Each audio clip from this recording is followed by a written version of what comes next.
Good morning. This is a subarctic beekeeper, one of the many, on a very autumnish day. Winter's coming. Feels different. The air is colder, the breezes are colder, the temperatures are a little colder at night, and it's supposed to go down to freezing this weekend. Finally, I'm smiling because it's just been real weird. I still have dandelions blooming. I still have roses coming up. So this is the big push. What that means, beekeepers in this area, we need to make sure our hives have a queen right. We need to make sure they're producing stores, that the colonies are strong, and that they're in the appropriate size hive. Because if they're in a hive that's too big, they're going to be too cold. If they're a small colony, they should probably be transferred to a nuke hive. And nuke hives are wonderful for wintering. They work great. So I'm going to remove this wool blanket off of this hive. It's a 2-story hive. This is the hive where I put in a frame that had a whole lot of supercedure cells and a gigantic queen cell. This wool blanket helps retain warmth, also keeps the moisture out. It's a wonderful thing.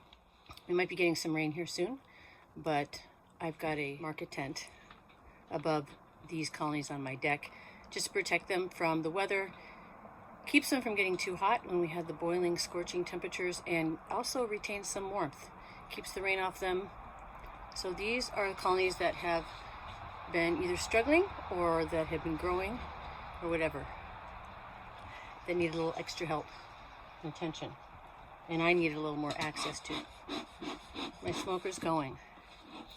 Shh, don't tell it that it's working right, because then it'll go out. Attaching the lid. The lid falls off regularly. Had the smoke going for a few minutes to alert the bees that something's going to happen. Get them prepared. Like I said, it's 40 degrees, 43 degrees Fahrenheit. This is a polystyrene hive. 2 different brands. One is Bee Box, which I think is made from paradise honey, and one is paradise honey. I like them because they provide their own insulation. They're also really lightweight. Because they're 2 brands, they don't fit together as well as I wanted. It's one of the great things about laying straw with wooden hives. It doesn't matter where you buy them, who you get them from, or if you make them, they all fit. We have had some wasps buzzing around, trying to get what they can. I decided to bring out a pasta strainer for removing dead bees that might be in the feeder. This particular feeder, the purple one, has a melt site in it, or it got too hot and melted. That's the downside of polystyrene hives, one of them. So what do I see here? There is syrup in here. They have not taken it all up. But I don't see dead bees. I see maybe 4 or 5. I'm going to scoop them right up.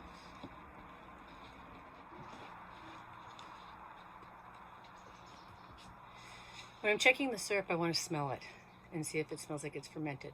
If it has, because it's sugar syrup, sugar and water will ferment, it'll smell fermenty. I need to dump it out. It's no good anymore. Since I've been using Hive Alive, the fermentation has not been happening, which is great. So I am losing far less sugar by using the Hive Alive and introducing a lot of helpful things like thymol, which helps protect against pheromones and tracheal mites. I'm going to remove the feeder and a little bit of the history of this hive. This one up here lost their queen. She wasn't in the hive. I've been told that queens will only leave the hive when they're mating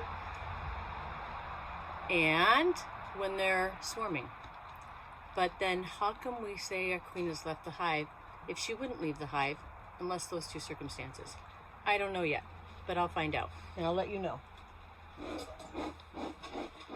So the orange hive didn't have a queen, but it had a lot of bees. And these are 2 nuke hives, which means they're smaller. They hold less frames than a standard deep box, which holds 10. These only hold 6, sometimes 7, sometimes 5, depends on what size you have. The blue hive, which is on the bottom, was a September split. And we're just ending the second week of September. Very risky to make a split, but I had a crazy colony, and what was happening was they were absolutely full of bees. The colony's still full of bees, and had made swarm cells. It's preparing to take off and form another colony, except it's real late in the season for that to happen. But they'll do it anyways. The colony's super full. What I could have done is add more space. I had already added a honey super, so we had 2 deep boxes and honey super full of bees right next to each other. So they made some swarm cells. They also made some supercedure cells. Supercedure cells are made when the queen's pheromones are dwindling or are not there, which means the queen is gone, dead, or she's old, she's sick, whatever. The importance of those pheromones is those pheromones are the pheromones that keep the worker bees' reproductive organs from developing. Without those pheromones, we get workers that do develop the reproductive organs and start to lay. And what they lay are drones, because worker bees do not mate. So through parthenogenesis, reproduction without sperm, they will lay eggs. And they'll lay 1 or 2, maybe 3 in a cell. The reason they do this is to pass on their good genetics, because they are building drones. They're laying drone cells, unfertilized. They're passing on their genetics. Smart. So what I put in this blue hive was a frame that had, 4 supercedure cells and 3 swarm cells. How did that happen? Well, the queen's pheromones, right? If the queen is emitting her pheromones, and we know that because she's laying eggs, larvae, and pupa, and that was in my big hive. Queen was rocking it, a red queen from last year that I absolutely adore. There's so many bees in there that the pheromone can't get dispersed. So some of the bees don't sense the pheromone coming from the queen, so they think she's gone. Some of the bees know that she's in the hive and laying, so they make swarm cells. Other bees don't know she's still there, and they make supercedure cells, and that's how we got both. I didn't want to kill them, because why would you kill them? Well, the chance of them mating right now is very slim. The temperatures aren't going to get higher than the 50s. That's what's projected for the rest of September, and then we won't see a 60-degree day likely until maybe April. Love the Subarctic. Temperatures are going down to freezing at night. So the chance of us having a warm, sunny day in which the drones will fly up from different hives and form a drone congregation. Okay, they're flying up in the air, eyes big and wide, looking for those virgin queens. Virgin queen flies out of the hive, one of the only times she will supposedly leave the hive, up to the congregation and mates with anywhere between 5 and 40 different males. So whoever those drones are, your bees are part of that genetic strain. She gets filled with sperm and she has her eggs. She comes back down to the hive and in a few days starts to lay. She controls when the sperm is let down. The sperm and the eggs don't mix inside of her. Very cool, huh? I'm going to start taking this hive apart.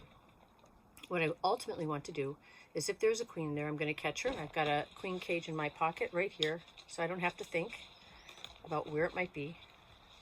I've got this kind, and I've got the clip kind. And I always want to check my pockets and make sure the other kind is right there, right here. So I don't have to think about it. I put it in the same place. This is a queen marking pen. It is a Sharpie acrylic, quick drying paint pen. It works great. Non-toxic. So I will catch the queen if she's in here, put a mark on her thorax, green, that means she was born in a year ending in 4. And then I'll put her back in the hive. And I will move the frames into one large deep box instead of these 2 new frames that are stacked on top of each other. It's easier to manage in one box. And then going into winter, when we hive them for winter, we hive them in one box. We have one deep full of bees, and if we're wintering outside, we add another deep that's full of extra feed, sugar cake or candy board, whatever you want to call it, and insulation. And then that whole thing is surrounded by 2-inch blue foam board. Seams get taped. Some other things get done. And if you've got enough stores in there and you've got a big enough colony, and healthy genetics. And if you don't have a mite infestation, then your bees should be fine through the winter. Treat for mites. There's a lot of propolis going on here. I can't lift this up. That is very reassuring. The other thing that's been reassuring is that they've been bringing pollen into the hive. So I've been encouraged by them bringing in dry pollen. I'm going to lift this lid. Oh, yes. And I do a bump. It sounds loud, but it's actually kind of gentle. And what do we have here? We have quite a few bees up here. I can't show you because I can't lift the hive sideways without spilling things.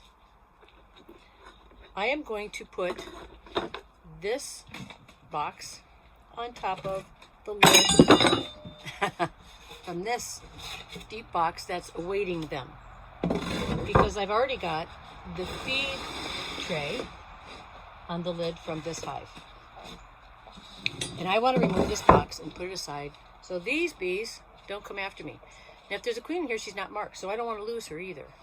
And so what I want to do is, actually, I'm going to take this feeder tray off of the lid, put it flat on the deck, because it doesn't contain bees, it just contains syrup. And that way, since the queen might be in this hive, I can lay this on the lid, and I can put the lid to the nuke box, boink, on top, keep these bees warm, and keep them contained while I inspect the lower box.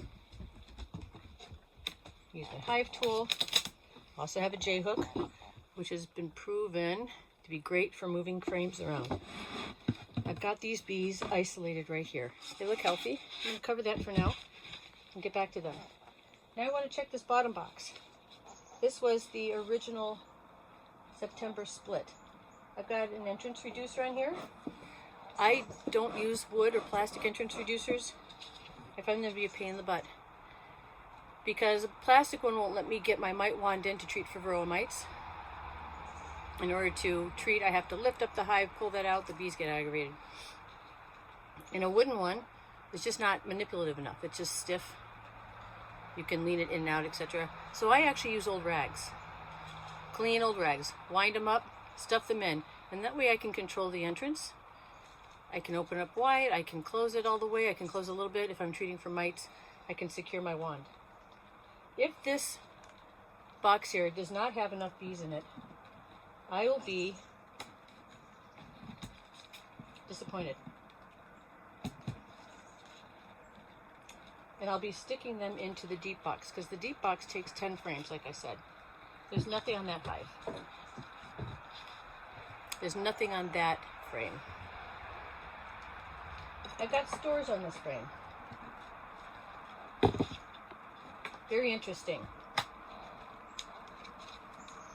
If you saw a video from last week, you saw that there's brood on this. That's brood and unhatched babies and a nice big supercedure cell. In order to keep that brood alive, the temperature needs to be about 93 degrees Fahrenheit. It has not been 90 degrees Fahrenheit. And there haven't been enough bees in here to keep that temperature up. One of the jobs of the newly born bees is to keep the brood warm. I'll tell you, I've got a lot of stuff, and this is a teaching hive for sure. Here's another frame that you can see. Unhatched brood. This was the gigantic queen cell. Supercedure cell, 4 queen cups, and it's starting to rain. We've got honey stores here, and we've got the beginnings of a little swarm cell down here. Actually 2. Another good teaching frame. Now this brood is probably dead. It should be dead. It takes 21 days for them to hatch, unless they were born the day that I moved them, or unless they were capped the day that I moved them.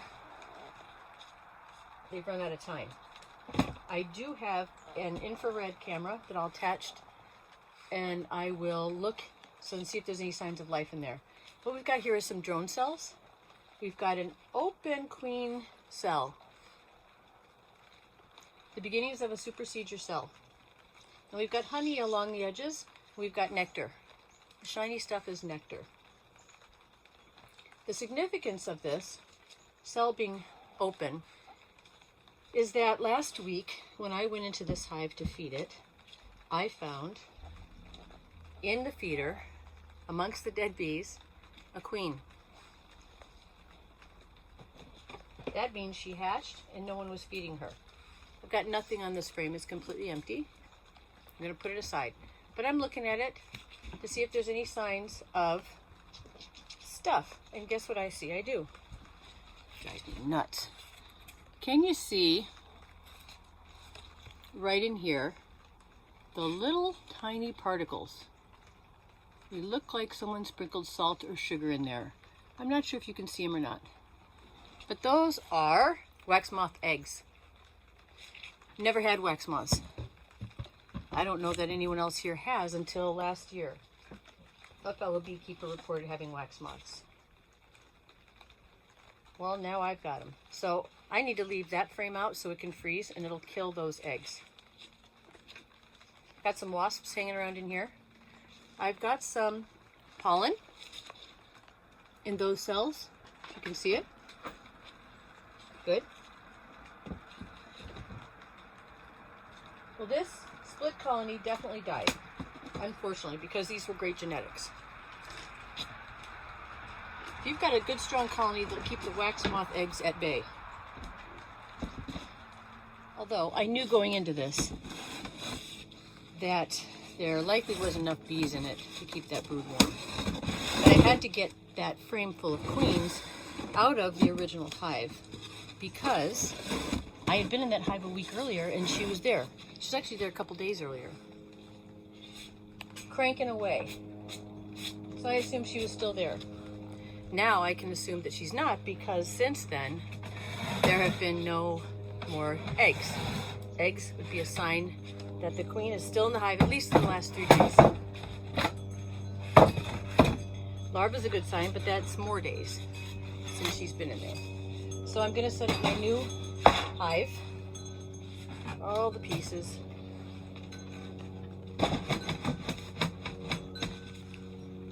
All the pieces. I'm going to put these frames in here from the original top box. Those bees that are from the hive where I snatched these ladies. And I am going to think about what I need to do.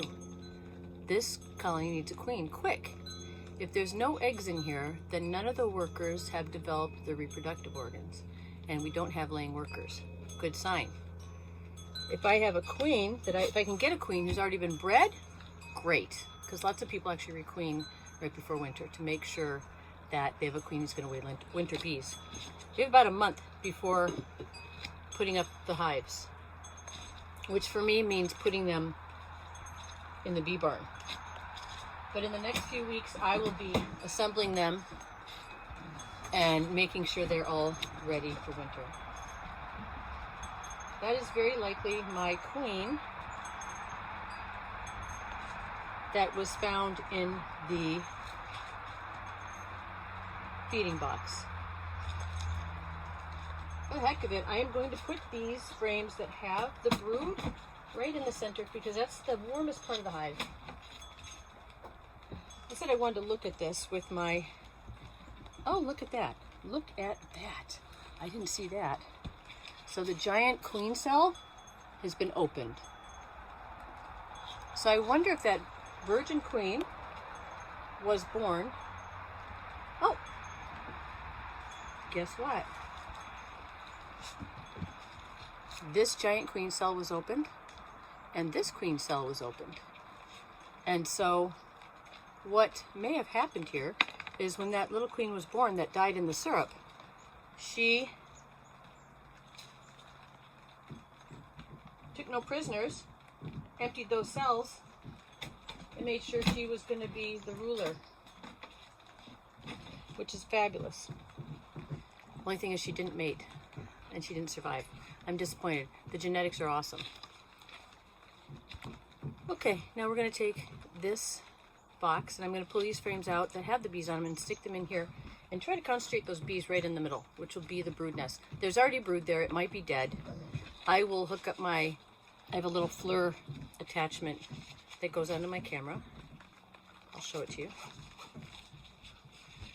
Some people don't like them. I like them. It just shows, leaks in your house, air leaks in your house. It also shows if your bees are alive and dead. It's something that apparently is used by beekeepers enough that the company actually has information on how to use it with beehives. They can tell you if your hives are alive or dead, which would be great during the winter when overwintering outside, because you can't open your hives, but you can take a picture to see if there's any heat being radiated from the inside. So I just roll this thing up here. There's where the camera is. I'll take a picture right now while I've got it open. This is what it looks like. It is looking at the frame, and we'll see if you and I can both see any signs of life. No, it doesn't show anything. Let's put my hand here just for reference. My hand is right there. You can see my fingers across the camera, and that brood is right underneath. You can see the cells, if you can see it, and there's no glow like there is from my hand. You can see my hand is giving off heat. This brood here is not giving off any heat, so it is very likely dead. That takes care of that. Now, stick those bees in that area of the dead brood anyway, because they will sometimes cannibalize it for extra protein when extra protein is needed. It's also got honey on it. I've got some bees on the lid. Let them down. They're likely hungry. So remember, it is 40-something degrees, 43 degrees. I'm pouring syrup on the frames. I'm not going to be squirting the bees. I'm going to use my J-hook because I can use it to lift these out real well, easily. And I also want to do a frame check. How many bees do we have here? Not many. I want to get them in the same area. There is some pollen padding, some hive alive in here. I don't see any eggs. I don't see any larvae. So there are no laying workers in here.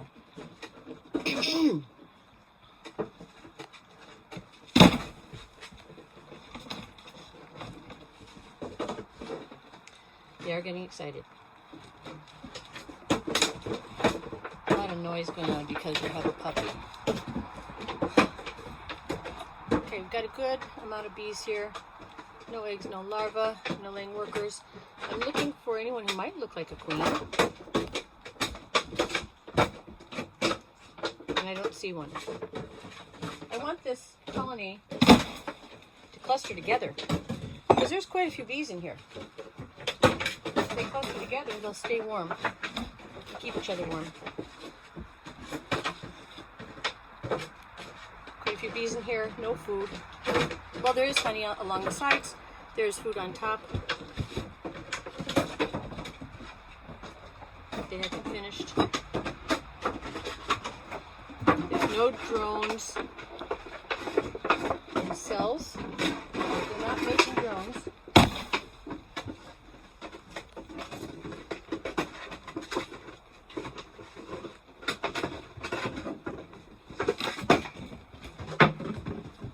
I want them real close to honey. Honey is a great insulator.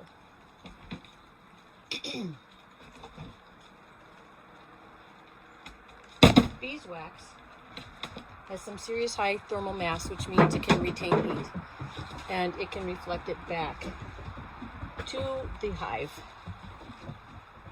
So in the winter, as they go through their stores and deplete those stores, there's much less insulation in it. And that is part of the reason that bees will die in early spring, because they no longer have the insulative protection that they did at the start. They're humming. It's great. I broke a frame. Not great.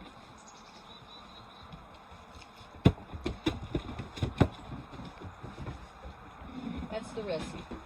That is the risk with the hive bang, is that you break a frame. Don't want to do it. I don't like the brush. It doesn't work well for me. It doesn't put the bees in the hive, in the colony. What it does is it brushes them all over the place. If I bang the bees down, the force pushes them into the colony. I think I might take one for the team today. Probably deserve it. All right, these look good. And I am in the final frame right now. Looks good. There's some nectar on there that they can feed off of. So I'm going to assemble this hive. And I have got 1, 2, 3, 4, 5, 6, 7, 8, 9 frames in there. It's a 10 frame hive. If they were making a lot of honey, I could leave it this way. They're not. And they're not putting up stores. Actually, they are. The honey is their stores. And it's not honey. It's made with feed. So I'm going to take this frame that I broke, put it aside and repair it. I'm going to change to plastic frames. Is this the one with the wax moth eggs on it? No. Good. Then that will go in on the end.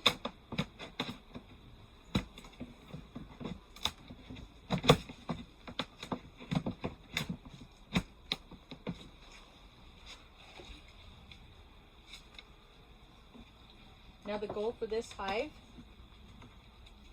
for the rest of this season is to keep them fed and to get them to put up some stores for winter. Make sure they are healthy and get them requeened. I've got a bee buddy who's got an extra mated queen who said he'd be willing to give me, which is great. I'll contact him and see about picking that up today. Like I said, they've got Hive Alive in here. They've got some pollen patty. They've got dry pollen out front of the colony, of the hive, that they can eat. I am drizzling on top of frames. If you've watched any other videos, you've seen me do this before. That way it doesn't get on the bees, but it gives them some immediate access to syrup. I want to get this lid on. I want to get the feeder on. This is a repaired feeder. Another polystyrene downfall is that when parts break, you're on your own.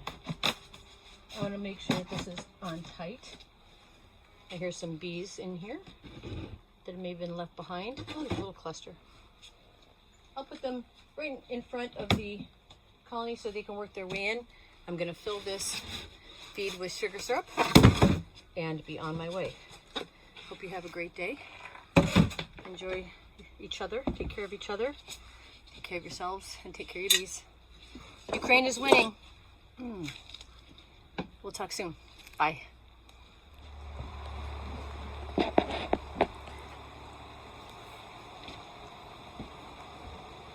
After doing a frame count on these bees, I have decided to shift them into a nuke colony,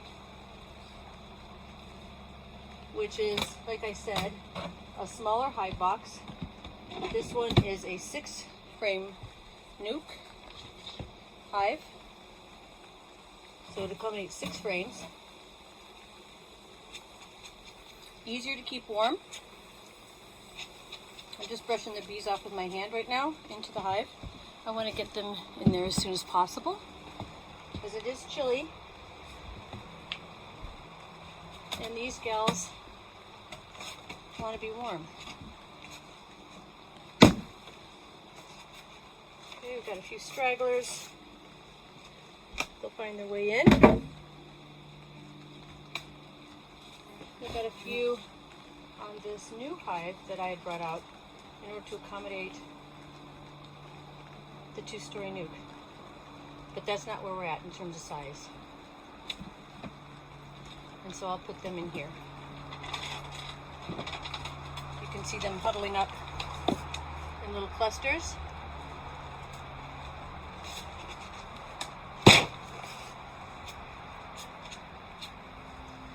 Can't get them all. You never know who the rock stars are. So we got a little chaos going on. I wouldn't call it chaos, but some confusion. I'm going to move this hive into place. Make sure there's no bees under where I am kneeling. See if I can avoid a sting today. We're looking good. Can you see this hive? Let's see if, ow! Motherfucker. Can you see this hive?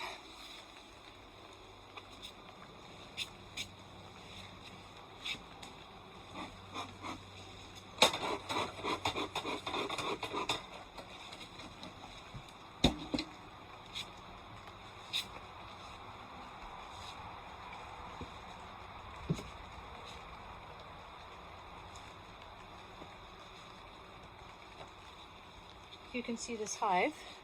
You can see I put them all in. I'm going to reduce the front entrance so they can keep the heat in. And I'm going to stick that feeder back on. It does have a little spot that has the burn melt. Otherwise, these hives fit together like Legos, which is great. Because it's got that spot, which is right up here front here, I'm going to use some metal tape and tape that shut to make sure that wasps can't get in. Got some bees on me. Need to get them off. And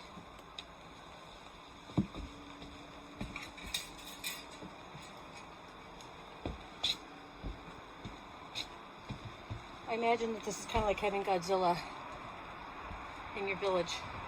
Put the lid on, and that's it. This hive, put the lid on, and that's it. This hive is ready. We've got about 4 or 5 frames of stores in there. We've got a good number of bees. I'm going to pick up a fertile queen. I'm going to pick up a queen who's already been bred, who's ready to lay. And so now I need to keep this hive warm until winter. Warm and fed, right? Isn't that all we need?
All right, I've moved this colony right next to the other deep box so that they are sharing a wall. That'll help this colony stay warm. I'm going to cover both of them up with a wool blanket and introduce another queen this evening as soon as I can pick her up, and we'll see what happens. Take care of yourselves, take care of each other, and take care of your bees. Ukraine is winning. This video is copyright and all rights reserved. Bye.